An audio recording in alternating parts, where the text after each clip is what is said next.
नमस्कार शेतकरी मित्र. आज आपण आंबेगावमध्ये शेख खुनशा यांच्या शेतामध्ये आलेलो आहोत.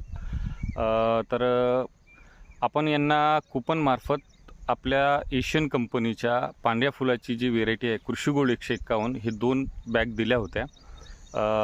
शेतकऱ्याचं कुपन होतं आपल्याकडं. त्यांना बॉटल पण दिलेली आहे आपण.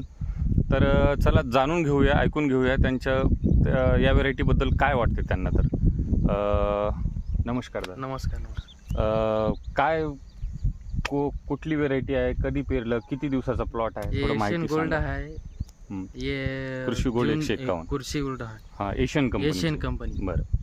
बरं जूनच्या 22ला पेरले आपण. बरं. 40 दिवस झाले प्लॉट आपल्या. 40 दिवस हां, म्हणजे आता सध्याच्या परिस्थितीमध्ये सध्या पेरला 40 ते 45 दिवसाचा प्लॉट crop आहे. हो, तुम्हाला जर्मिनेशन बाबत काय वाटतं, या व्हेरायटी कशी वाटली जर्मिनेशन या व्हेरायटी? नंबर 1 आहे. जास्त हाईट नाही, जा फुल वगैरे लागलं. बरं. आता सध्या शेंग चालू झाली. बरोबर. काही बिमारी नाही सध्या. बरं नंबर 1 आहे. क्वालिटी नंबर 1 आहे. बरं.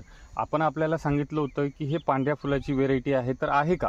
पांढऱ्या फुलाची व्हेरायटी आहे. नंबर 1 फुल आहे याला. बरं. शेंगाला सुरुवात झालेली आहे. नंबर 1 क्वालिटी आहे. रोगराई कशी वाटते रोगराई तुम्हाला? काही नाही सध्या. नंबर 1 आहे. बरं, जास्त बरं. हाईट बी नाही. म्हणजे सध्याला तुम्ही समाधानी आहात? समाधान आहे. नंबर 1 आहे. आणि शेतकऱ्याला काय सांगू इच्छिता, पुढच्या वर्षीसाठी वापरायला पाहिजे का शेतकऱ्यांनी? वापरायला पाहिजे, बिंदास पाहिजे. चांगली व्हरायटी आहे. नंबर 1 आहे. फुल म्हणले तसंच आहे. बरोबर. शेंगला बी खालून शेंग आहे. नंबर 1 आहे.